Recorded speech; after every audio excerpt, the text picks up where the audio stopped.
Wala nang mas lalala pa sa kampanya ng Philadelphia ngayong season dahil sa nilabas na report about sa MVP star nilang si Joel Embiid na naka-shutdown na ngayon sa season na to dahil nga sa knee injury na matagal nang nagiging problema ng center na to at hindi nito naabot yung 100% na pagiging healthy niya sa season na to. Maganda pa naman sana yung naging starter game nitong si Embiid sa Philadelphia dahil sa 18 games nga nito ay nag-average siya ng 24.3 points, 8.2 rebounds kasama ang 4.4 assists per game. Sa ngayon ay nasa pang-11 sila sa Western na may 21-38 win-loss record, 4 wins behind dito sa Chicago Bulls na parang titignan nga natin sobrang mahihirapan na yung mga to na makakabalik pa sa magandang run nila sa Eastern. Pwede pero depende, di ba mga pare ko, ayon na rin yan sa mga insider. Wala naman kasi nga raw problema sana itong Philadelphia team kung tutuusin. Dahil even na walang Embiid nagagawa pa rin ng mga to makasabay pero hindi nga nagiging consistent. Katulad ngayon na tinalo nila yung GSW sa Western. Pero ngayon hindi natin sigurado kung magagawa pa ng mga to na ma-maintain yung maganda nilang run and stat line pagdating sa mga kalaban nila.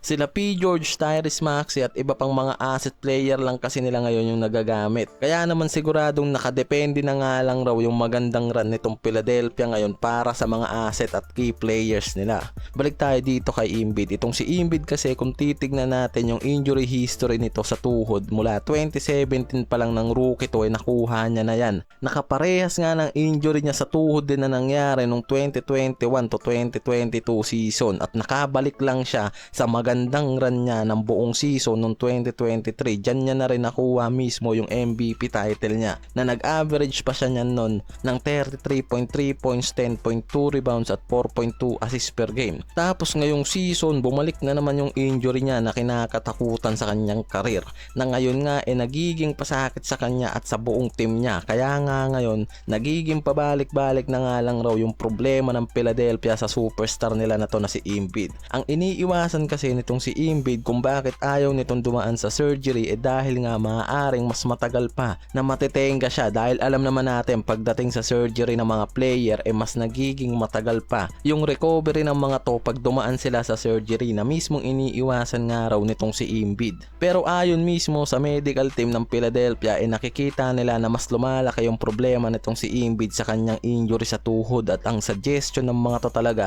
dumaan siya sa isang surgery dahil ayon na rin sa mga to na ngayong season hindi nito kakayanin maglaro na dahilan mismo kung bakit nagpa siya itong Philadelphia na i-shutdown siya sa buong season na to. Yung isa sa recommendation na dapat isasagawa dito ay yung kaparehang surgery na nangyari dito kay Lonzo Ball noon. Pero paniguradong may negative effect nga raw yan sa magiging appearance nitong si Embiid dahil pwedeng hindi na mabalik ni Embiid yung full appearance niya sa game lalo na sa surgery na to na mangyayari sa kanya na mismong isa sa dahilan kung bakit iniiwasan niya ni Embiid at mas gusto na nga lang nito na kumuha ng alternative treatment o yung tinatawag nilang non-surgical method pero mukhang hindi yan aaprubahan itong medical team ng Philadelphia lalo't ngayon pinagpapahinga na siya ng buong season.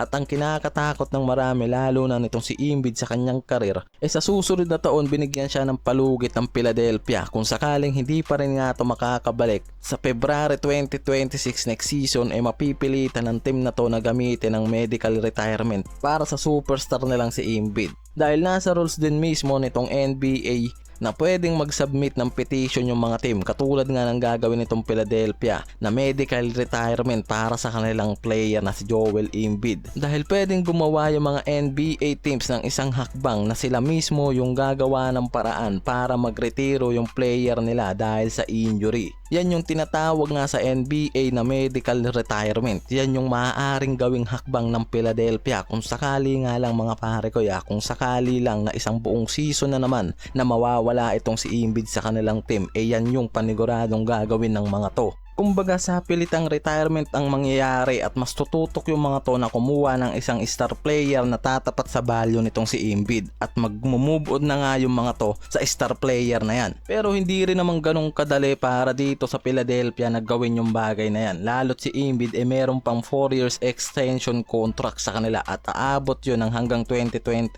season na maaaring maging isang problema para sa Philadelphia lalo't meron din namang rules na hindi nila pwedeng isagawa ang early retirement ng isang player kung aabot sa 2 to 3 years pa ang contract nito sa team na ngayon nga ipasok pa nga itong si Embiid dyan. Yan maaari yung magiging problema ng Philadelphia dahil kung magkataon hindi pa sila pwedeng mag-open ng agaran at magpapirma ng kontra kung nasa 3 years pa ito bago mag-expired.